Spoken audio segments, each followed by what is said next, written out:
Hola, buenas tardes. Aquí estamos como cada noche para dejaros algún relato y su reflexión posterior. Mira, una de las cosas que quería deciros esta noche es que los relatos que os cuento no son totalmente ciertos. Es decir, el personaje puede ser real, como pasó ayer con el relato que os conté sobre Juan y su título Juan. El personaje puede ser real, pero luego la historia que yo entretejo alrededor es una historia que me invento acomodándola a esa situación, en este caso a un Juan adolescente o todavía un poco niño, y bueno, me imagino lo que le podía haber sucedido, pero no son historias reales, ¿vale? Lo digo porque a veces me preguntan la gente, a ver, esto, a veces me preguntan cuando escribí la novela, me pasó de igual, eh, y que te has inspirado en alguien tal cual. Bueno, yo me inspiro en muchas cosas que veo, en muchas cosas que percibo, pero realmente las historias no son verdaderas, me las invento, ¿vale? Normalmente me las invento. No es así lo mismo cuando lo del tiempo sin costura ha dedicado a mi madre o lo que dediqué a mi padre, eso no, pero cuando cuento un relato, pues el relato es totalmente ficticio, o casi todo es ficticio, porque os voy a contar uno que tiene una parte de verdad, que luego os la diré, y otra parte que es totalmente inventada, ¿vale? Bueno, este relato se titula Felicidad efímera. Bueno, que la felicidad a veces nos dura unos instantes y al rato ya tenemos un estado de ánimo diferente y no sabemos qué ha sucedido y por qué de pronto la felicidad se nos ha caído a los pies. Y bueno, aquí voy a relatar la historia de Humberto. Mirad, una de las partes que os digo que es real es que Humberto está basado en la persona que existe, que se llama Humberto Pelissari, que es un nadador en apnea, buceador, perdón, en apnea, que lo descubrí una vez viendo unos documentales y que lo envidiaba profundamente porque se desplazaba pues sin bombona de oxígeno y prácticamente sin nada, con su cuerpo y unas aletas, y iba por todos los fondos submarinos. Y lo admiro y lo envidio, pues porque a mí me da mucho miedo perder pie en el agua. Es como una sensación de pánico que me impide hacer ciertas cosas en el agua, me impide alejarme de lo que es el sitio en el que me puedo levantar y sentir la tierra firme debajo de los pies. Entonces este hombre siempre me llamó mucho la atención, lo vi en varios documentales. Y entonces pues yo he tramado una historia, pues que no es para nada la historia de Humberto Pelissari, pero he cogido su nombre precisamente porque él es un buceador en apnea, que es lo que sucede con mi personaje, ¿vale? Venga, os lo cuento. Felicidad efímera se titula. Vamos allá, nos ajustamos las gafas. Humberto tenía una idea en su cabeza que no le dejaba descansar ni de noche ni de día. Soñaba con el mar y en realidad no sabía por qué. Él era un hombre de campo, un pastor que conocía el monte como nadie, pero desde que un día se fijó en el que al fondo, en el horizonte, en su paisaje cotidiano se veía el mar a lo lejos, no dejó de darle vueltas a la idea de zambullirse en él. Sentado en una roca, mientras sus ovejas pastaban, el azul inmenso, grisáceo y neblinoso lo llamaba con voz potente. Se preguntó muchas veces cómo no se había fijado antes en él y descubrió que era porque pensaba que su vida se limitaba a aquel entorno acompañado de sus animales.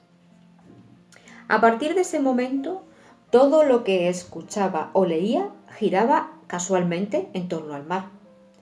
Y la tarde que tomó la decisión de hacer algo más que pensar en ello, había escuchado un programa de radio en el que contaban la historia de un niño pez, una leyenda que hablaba de la desaparición de un niño en el río y cómo al cabo de muchos años y sin quererlo, unos pescadores atraparon en sus redes a un hombre de piel traslúcida y escamosa al que habían salido branquias.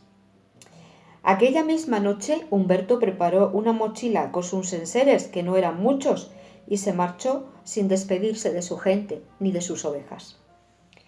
Durante su viaje en el tren durmió por primera vez en muchos días, varias horas seguidas, pero despertó con unos sentimientos encontrados, la incertidumbre y la euforia. Una fuerza arrolladora le guiaba hacia su nuevo destino, pero tenía tantas expectativas puestas en aquella misión de vida que temía que el mar le decepcionase. Cuando bajó del tren, el salitre suspendido en la atmósfera le dio la bienvenida. Quería sobre todas las cosas sumergirse en el océano como tantas veces imaginó. Quería ver desde esa perspectiva su monte, invertir los papeles y cambiar sus ovejas por seres marinos. Sabía que no estaba preparado y que no disponía de los medios adecuados y por eso cambió su reloj, un regalo que su padre le hizo el día de su comunión, por un par de aletas usadas. El valor de lo material es efímero, pensó. Él lo pensaba siempre así, y por eso no tuvo reparos en desprenderse del reloj para acercarse un poco más a su sueño. Se encaminó hacia la playa y se sumergió en sus aguas cristalinas. Extensas praderas de posidonia y peces coloridos le dieron la bienvenida, pero olvidó lo esencial. Él, a diferencia de aquellos peces, no tenía un cuerpo hidrodinámico ni branquias para tomar el oxígeno necesario. De manera que cuando quiso darse cuenta, estaba demasiado lejos de la superficie. Pero, milagrosamente, 2 delfines llegaron como ángeles y lo devolvieron con premura a la orilla, donde Humberto escupió el agua salada que a punto estuvo de costarle la vida. Luego, recuperado, sonrió y saludó sorprendido a aquellos animales que le habían demostrado su misericordia, además de su inteligencia. Día tras día, Humberto empezó a practicar inmersiones, respiraciones controladas y un sinfín de ejercicios de estiramientos musculares, por lo que con el tiempo adquirió una habilidad extraordinaria para el buceo en apnea. La camaradería con los delfines le sirvió de acicate para superarse y juntos se divertían sintiéndose dueños de aquel paraíso.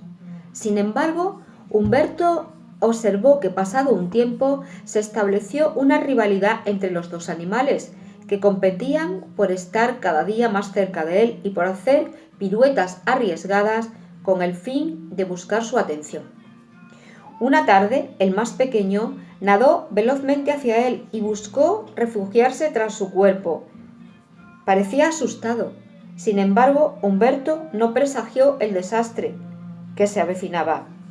Lo acariciaba para tranquilizarlo, cuando de pronto el otro delfín saltó por encima de Humberto y embistió repetidamente el cuerpo del que hasta ahora había sido su compañero de juegos.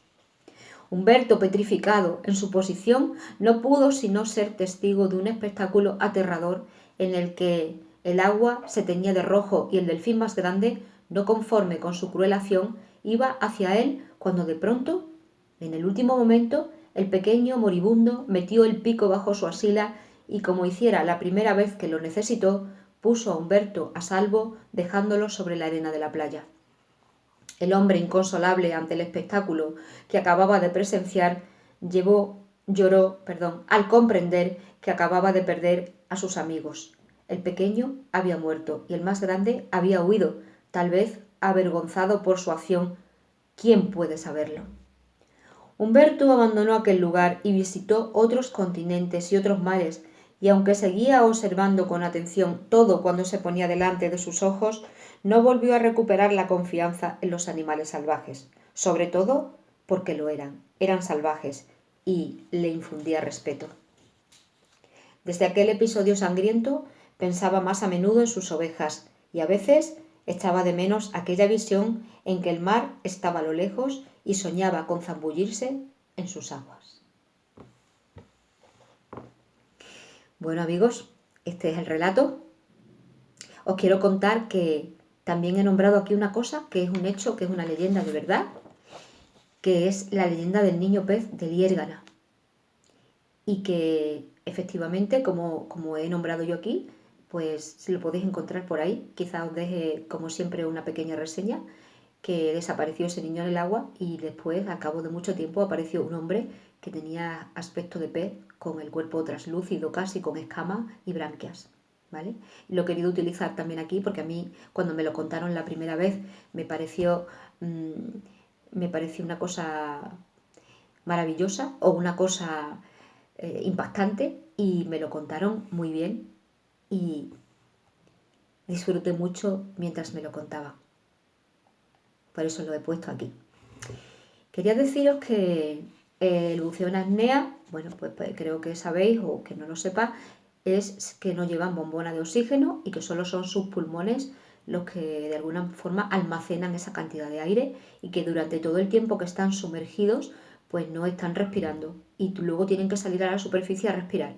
Entonces necesitan una capacidad pulmonar muy grande. De manera que algunas personas, Humberto Pelisari, y también hay por ahí otro señor que se llama Pipín, no recuerdo el apellido, tengo por aquí algunos apuntes, que hacen mucho ejercicio para aumentar esa capacidad pulmonar y luego se someten a diferentes, digamos, como torneos o digamos que a ver quién puede más, ¿vale? Para tener ahí un récord de a ver quién resiste más debajo del agua, pero pueden sufrir una especie de pájara, que se diría en el ciclismo, de manera que necesiten respirar ya como sea y no tengan controlado eso y no le dé tiempo a subir a la superficie, con lo cual lo que sucedería es que sus pulmones se llenarían de agua y se podría producir la muerte. Por lo tanto hay que estar muy preparado. Os quería decir también que aquí en este relato se ve esa insatisfacción que llevamos todos los humanos dentro, en el sentido que cuando Humberto estaba en el monte con sus ovejas, pues veía el mar y quería estar en el mar pensando que estaría más feliz, más a gusto. Y cuando estaba en el mar, pues disfrutó plenamente, pero como digo al final, recordaba mucho sus ovejas y su monte y en algunas ocasiones le gustaría haber vuelto a ese monte y ver desde el monte la perspectiva que tenía del mar. Nosotros siempre somos así, ¿verdad? Un poco insatisfechos, ¿no? Que estamos en un sitio y creemos que ahí vamos a estar más feliz que nadie y luego decimos, ¿y si estuviera en otro sitio? Seguramente ahí cumpliría todas mis expectativas, pero ¿de verdad eso es así? Siempre he escuchado, y cada vez lo escucho más, que la felicidad está dentro de uno mismo. Entonces, si la felicidad está dentro de uno mismo, debería dar igual donde estemos, ¿verdad? Porque podríamos llevar la felicidad a los otros, estemos donde estemos, y no anhelaríamos, como decía el otro día, llevar las dos maletas, la del pasado y la del futuro, y no vivir el presente como debemos. Estaríamos siendo felices en el presente. Pero los humanos nos caracterizamos precisamente por ser así, insatisfechos. Quiero también deciros una cosa que dejo aquí en mi relato, y lo dejo adrede, que Humberto se preguntaba, ¿cómo no habré visto yo eso antes? Pues seguramente no lo habrá visto porque no le habrá prestado atención. Nos sucede a veces que tenemos cosas a nuestro alrededor muy interesantes, tenemos personas a nuestro alrededor que nos pueden aportar muchas cosas, tenemos recursos a nuestro alrededor de los que podemos disfrutar y a veces estamos tan con nuestras orejeras puestas así que solo vemos lo que tenemos justo delante, como en el cuento del erizo de Pincho que contaba el otro día. Pincho solo veía lo que estaba a la altura de sus ojos, la hierbecita y el barro, ¿vale? Entonces, quiero decir con esto que si ponemos atención en lo que tenemos alrededor, quizá podamos extraer todo lo mejor de la vida, simplemente poniendo atención. No solo con nuestros ojos, sino con nuestra cabeza y con nuestro corazón. De manera que todo esté conectado y no nos sorprendamos un día diciendo, ¿y cómo es que ahora estoy aquí, en el mar, y no me di cuenta de que en el monte había esto y aquello y lo otro? O al revés, ¿cómo es que estoy sentado en el monte y nunca había visto la grandeza del mar? Pues vamos a trasladarlo eso a nuestra vida personal. ¿Cómo es que estoy sentado aquí al lado de una persona? Sea mi amiga, sea mi pareja, sea mi hijo, sean mis compañeros de trabajo, y nunca había visto esto en esta persona. Pues seguramente es que no le habríamos puesto la atención suficiente. Pues nada, con esa reflexión de hoy os quiero dejar para no extenderme más. Nos vemos mañana a ver qué me encuentro por ahí en mi libreta de los relatos. Buenas noches, un abrazo y que descanséis muy bien.